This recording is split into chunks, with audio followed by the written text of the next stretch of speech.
बिस्मिल्लाहिर्रहमानिर्रहीम। Dear students, अस्सलाम वालेकुम। हमारी उर्दू की क्लास में आपको खुशामदीद कहते हैं। उम्मीद है आप लोग खैरियत से होंगे। आज हम शुरू करेंगे उर्दू का गुलदस्ता तीसरा एडिशन नरगिस, चौथी जमात के लिए यानी कि क्लास 4 के लिए। आप अपनी किताब खोल लीजिए सफ़ा नंबर 17 पर। आज हम पढ़ेंगे एक छोटी सी नज़्म है, साबुन की टिकिया। इसमें बेसिकली ये यूनिट जो है सफाई के बारे में है कि कैसे साफ़ सुथरा रहना है। तो आज हम इस नज़्म को पढ़ेंगे और इसको समझेंगे कि इसमें हमें क्या कहा गया है। रीडिंग करते हैं। साबुन की टिकिया नन्ही सी बिटिया, पानी में छप छप करती है गपशप। पानी बहाए छींटे उड़ाए, झाग निकला लो झाग निकला। मुन्नू को देखो वो भाग निकला। जब मुंह धुलाए साबुन लगाए, मुन्नू अकेला सबको नचाए। लातें चलाए धम धम धमाधम, आंसू बहाए छम छम छमा छम।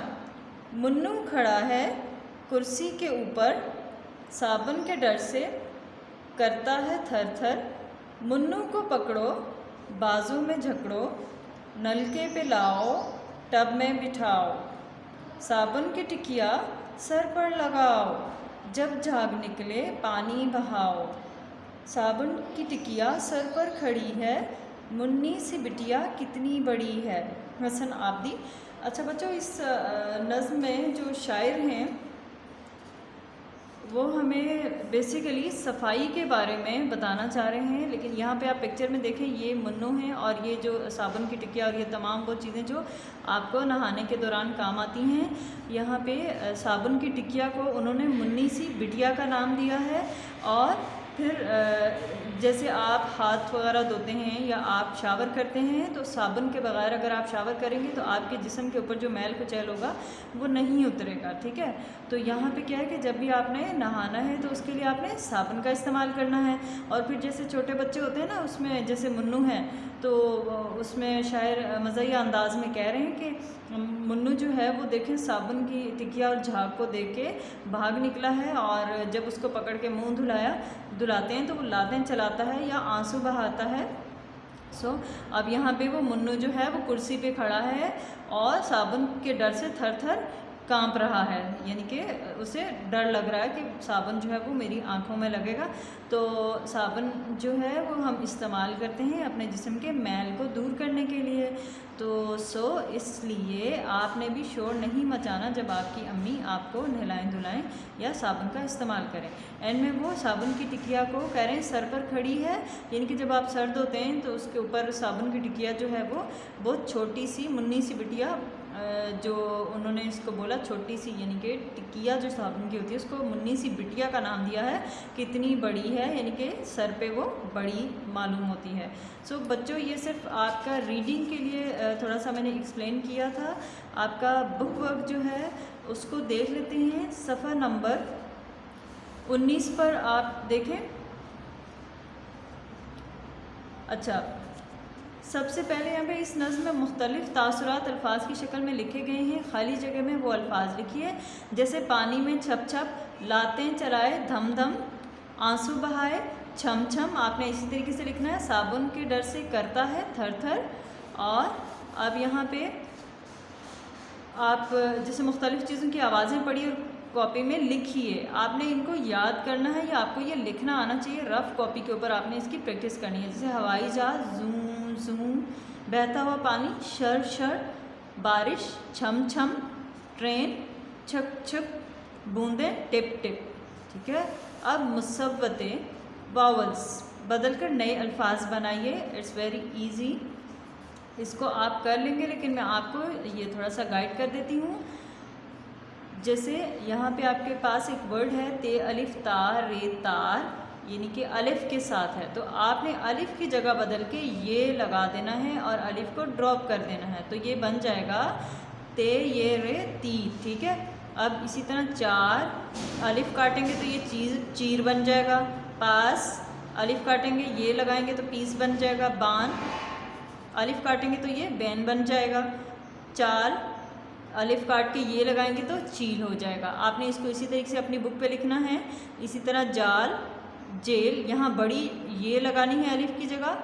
मीम अलिफ माल, लाम साकिन माल है तो आपने बड़ी ये लगा के मेल कर देना है, ठीक है।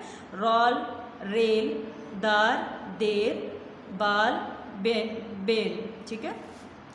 अब पेश है तो आपने जैसे पेश, चे पेशवा चू है तो वाव आपने लगा देनी यहाँ पे, ठीक है। चे पेश चू, नून अलिफ ना, चुना, यहाँ पे आपने वाव से इसको इसमें ऐड कर देना है वाव को। आपके पास यहाँ सिर्फ पेश है लेकिन पेश के साथ आपने ऐड करना है वाव को, जैसे चे पेश वाव, ठीक है। चू, नून अलिफ ना, चूना। फिर भुना, भूना, आपने हे के बाद वाव लगा दिया। सुख, सूखा, सूखा। कुट, कूट, छुट, छूट, वाव के साथ। तो ये आपका होमवर्क है, आपने करना है। इसके बाद अगले सफ़े के ऊपर है आपका होमवर्क, सवाल नंबर 8, दी गई गिनती की अददी तरतीब लिखिए, ठीक है। 11, 12, 13, 14। जैसे अददी तरतीब क्या होती है? 11, 11। जैसे हम कहते हैं ना आज 11वां रोज़ा है, आज 12वां रोज़ा है, आज 13वां रोज़ा है, जैसे हम अदद गिनते हैं जब उसको, तो इस तरीके से। तो ये आपने इसको भी होमवर्क में करना है। 11, 11वां, 12, 12वां, 13, 13वां, 14, 14वां, 15, 15वां, 16, 16वां, 17, 17वां, 18, 18वां। इसको आपने इसी तरीके से अपनी बुक के ऊपर लिखना है। सफ़ा नंबर 21 पर है, आइए माहौल को साफ रखिए, तस्वीरी कहानी लिखिए। हर तस्वीर को गौर से देखिए, मददगार अल्फाज पढ़िए, किरदारों के नाम सोचिए। हर तस्वीर के साथ चंद जुमले लिखकर कहानी मुकम्मल कीजिए। अपनी मर्ज़ी का उन्वान दीजिए। जैसे आपको यहाँ पे कुछ मददगार अल्फाज दिए गए हैं। ये आपका एक एक्टिविटी पेज है जिसको आपने अपने रफ़ नोटबुक के ऊपर प्रैक्टिस करना है, जिसमें आपको जो आपको मदद देंगे वो कुछ अल्फाज यहाँ पे मौजूद हैं, जैसे सैर का प्रोग्राम, झील, लुत्फ़ाना, पुरसुकून माहौल, खुशगवार मौसम। जैसे मैं आपको बता देती हूँ कि आपने जैसे लिख देना है, एक फैमिली आपने पहले बनानी है, ठीक है। अली और सारा की फैमिली ने सैर का प्रोग्राम बनाया, ठीक है। वो सैर के लिए झील के किनारे गए और कुछ खाने पीने का सामान भी साथ ले गए। वहाँ पर जाके उन्होंने कश्ती रानी की। बच्चों ने बहुत ज़्यादा लुत्फ़ उठाया, बच्चे बहुत खुश हुए। बच्चों ने वहाँ पे मुख्तलिफ़ किस्म के खेल खेले। वहाँ पे बहुत खुशगवार मौसम था और बहुत पुरसुकून माहौल था। बच्चों ने बहुत ज़्यादा लुत्फ़ उठाया, बहुत ज़्यादा यानी कि एंजॉय किया। तो ये आपको मैंने एक हिंट दिया है, अब आपने ये कहानी ख़ुद लिखनी है, ठीक हो गया। सो आज के लिए इतना ही। अच्छा, इसके अगले पेज पे कुछ और भी हिंट्स हैं कि जैसे मैंने आपको बताया था कि सफाई के बारे में है यूनिट, तो अगले पेज पे आप कहानी में ये भी कुछ थोड़ा ऐड कर सकते हैं कि माहौल के बारे में कुछ, कि जैसे वो समंदर के किनारे गए, उन्हें एक साफ़ सुथरा माहौल मिला, उन्होंने बहुत ज़्यादा लुत्फ़ उठाया। तो अब ये क्या, माहौल की सफाई से लापरवाही, कुदरती माहौल का ख्याल ना रखना, कूड़े से पानी का आलूदा यानी गंदा होना, आबी हयात यानी पानी के जानवरों की जानों को ख़तरा। ये हमें कुछ इसमें सबक मिल रहे हैं, कुछ लेसन मिल रहा है कि हमने अपना कोई भी कूड़ा क्रिकेट यानी कि खा के उसको पानी के अंदर थ्रो नहीं करना। अगर हम किसी सी साइड पे जाते हैं तो हमने वहाँ पे कचरा नहीं फैलाना, क्योंकि जब हम अपना खाना पीना जो वेस्ट होगा, लाइक हमने कोई रैपर या कोई ऐसी खाने पीने की चीज़ जो हम वेस्ट करना चाह रहे हैं, अगर हम पानी के अंदर फेंक देंगे और वो इस तरह का कूड़ा जो है वो कोई जो आबी हयात मीन्स जो पानी के अंदर जो जानवर रहते हैं, अगर वो कोई इस तरह का रैपर खा लेंगे या कुछ इस तरह से, तो उनकी जान को ख़तरा हो सकता है। तो हमें इस चीज़ का ख्याल रखना है जब हम किसी ऐसी जगह पर जाएं। ये एक एडिशनल इन्फॉर्मेशन है, एक एक्स्ट्रा मालूमात है जो कि आपने याद रखनी है। और पिछले पेज पर आपने कहानी लिखनी है रफ़ कॉपी के ऊपर। और फिर अगला सबक क्या है, बच्चों का अपनी गलती मान लेना, गलती से पैदा होने वाली ख़राबी को दूर करना, गंदगी के मसाइल को हल करना। अच्छा, अगर आपने कोई ऐसा कूड़ा या गंद वगैरह कहीं पर रख दिया या फैला दिया, तो आपने पहली बात है कि आपसे जब कोई बड़ा पूछे तो आपने मान लेना कि हाँ जी हमसे ये हुआ है, और फिर आपने उसके बाद क्या करना है कि उस जगह को साफ़ कर देना है, ठीक है, और वहाँ पे फैलने वाली गंदगी को दूर कर देना है। सो आज के लिए इतना ही। अपना बहुत सा ख्याल रखिएगा। Thank you so much. अल्लाह हाफिज़।